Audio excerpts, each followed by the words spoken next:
Everyone's reaction to it has been exactly what I hoped for, and that's just like, this is really fun. Every time I listen to it, it's uplifting, it changes my mood. And it's exactly what Milkshake Man, like what I wanted to do through the song. Hello, welcome back to Flying the Flag, your favourite Eurovision series where we're talking to all the fabulous contestants from this year. And today, it's the Milkshake Man himself. Yes, it's Gojo. Hello, how are you? I am very good. Thanks for having me on the show. This is so cool.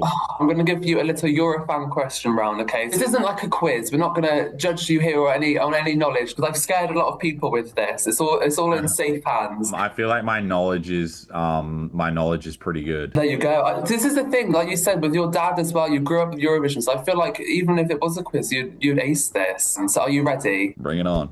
Who is your favourite contestant, or any Eurovision contestant of all time? Well, it was actually last year's Slaman Mon Amour, that from France. My dad sent that to me, and it was like game changing. Just that, like I said, I love ballads, and I remember when I heard that, and just like the voice is the projectile, like, and him just being on stage with it, like by himself as well, was, oh, I always have so much admiration for anyone that can do that. It's very special. Such a powerful song. Good choice. I love it. I love it. Okay. Now, if you could duet with any past contestant, who would it be? Maybe Verka, actually. So, I would love to see that. That would be iconic. She is like, oh, I'm just obsessed with, like, the music is so good, but the personality. No, Gojo, who is your favourite act from Australia in previous years? It would be Dummy M, Sound of Silence. And also, but Kate Miller-Heidke's, on a performance standpoint, obviously her song was incredible as well, but the performance of Kate Miller-Heidke was like unbelievable. I think it was groundbreaking in my opinion. Oh yeah, perfection, honestly. Australia's been killing it, like ever since joining Eurovision. And now with you in the lineup as well, just it keeps getting better, Gojo, you know, it's the way it is. My last question for you, Gojo, maybe the hardest, I don't know. If not you, of course, who would be your favourite contestant to win this year? Voyage by Zoe Me. So I think that song is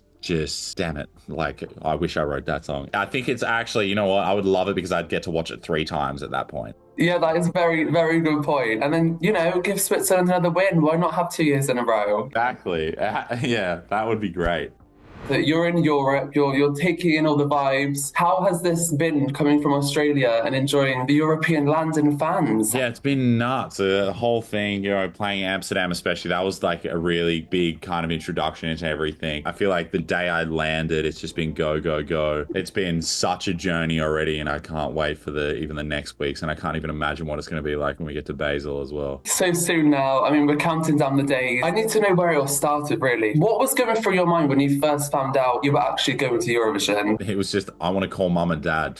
I saw the video of you calling your mum. It was lovely. Yeah, I was told in December. So I was told 3 months or 2 months, I think, before it went public. So that was really hard to kind of like, you know, not tell anyone. Because it had to stay very secretive. It was one of the coolest feelings in the world. I've always watched Eurovision or like seen it. I never thought about being a participant. I always thought I'd be a spectator. And now look at you. Specsavers. Jesus, Specsavers.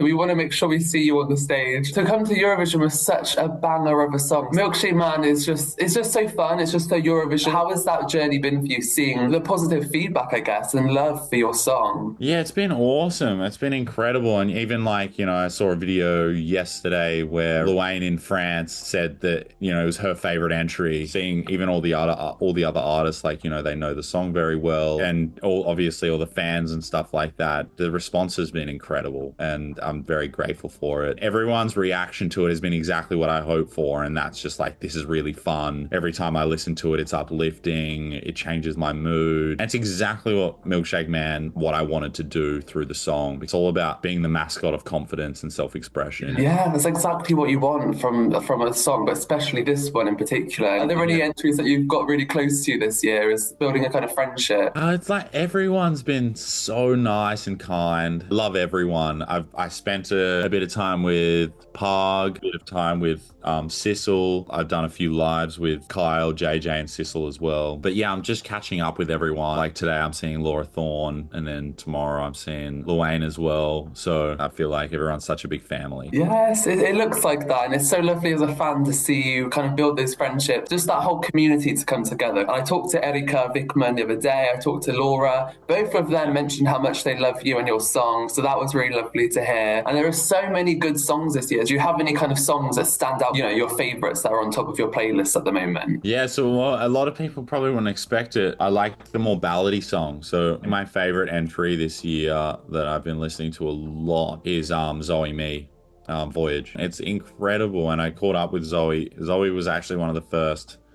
Oh no, Zoe was the first person I caught up with. I thought it was Remember Monday, but no, it was actually Zoe was the first Eurovision entrant I caught up with, and that was just awesome. Like I'm a massive fan of her song, and her personality is exactly what that song is as well. Like, she's a very beautiful human too, very kind, very sweet. Oh, beautiful choice. Yeah, it's one of my tops as well. It's an absolutely beautiful song, and ballads are just as needed, as important in Eurovision as the pop bangers like Milkshake Man. That's what we love, the blend. So beautiful. I love that about Eurovision and the competition, just how you've just got a diverse range of music. It's just so great. And something I love learning about you, Gojo, is that, of course, you have European blood running through your veins. You have that French ancestry as well. And I feel like that's maybe what introduced you to Eurovision at a young age, you might have said before. Do you feel like that's kind of influenced your music style, or maybe just your love for Eurovision? Definitely. I know I subconsciously anyway, at least, because I know growing up, Dad was playing a lot of European music, especially he played a lot of French music, a lot of Italian music as well. So I was just listening to it a lot. I love that. But of course, you grew up in rural Australia. That's part of your identity as well, of course, influence your music. Do you kind of want to represent that side of your identity in your music? And also, do you think that influenced your type of creativity in music that you bring to your career as well? Definitely. I was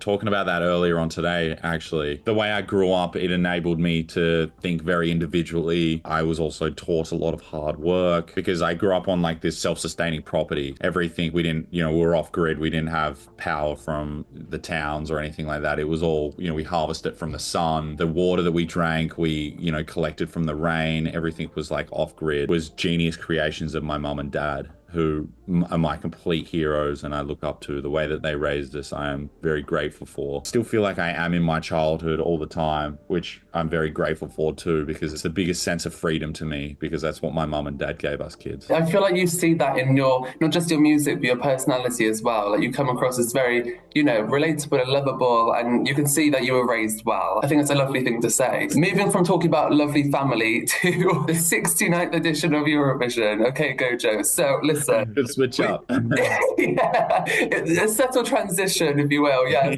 it's iconic already that it's the 69th edition, and we of course we have Milkshake Man. We also have Ish Come from Erika. We have Serving from Miriam Conte in Malta. It's such a year that just feels right for all this to happen. Have you kind of reflected on that? Maybe talk to Erika, Miriam, other contestants from this year about how you kind of want to, I don't know, maybe work together on something to represent this 69th edition. I'm catching up with Erika actually before we go to Basel. I'm going to Finland and we're going to catch up. We're going to get some filming stuff together, maybe even make a song, depending on, not sure. I feel like everyone's very welcoming and I'm excited to make stuff with everyone. It is gorgeous. And we love your song and we love you, Gojo. It's been a joy talking to you and we're all rooting for you and we just can't wait to see you come alive on the stage again in Eurovision. We're so excited. Thank you so much. I appreciate that.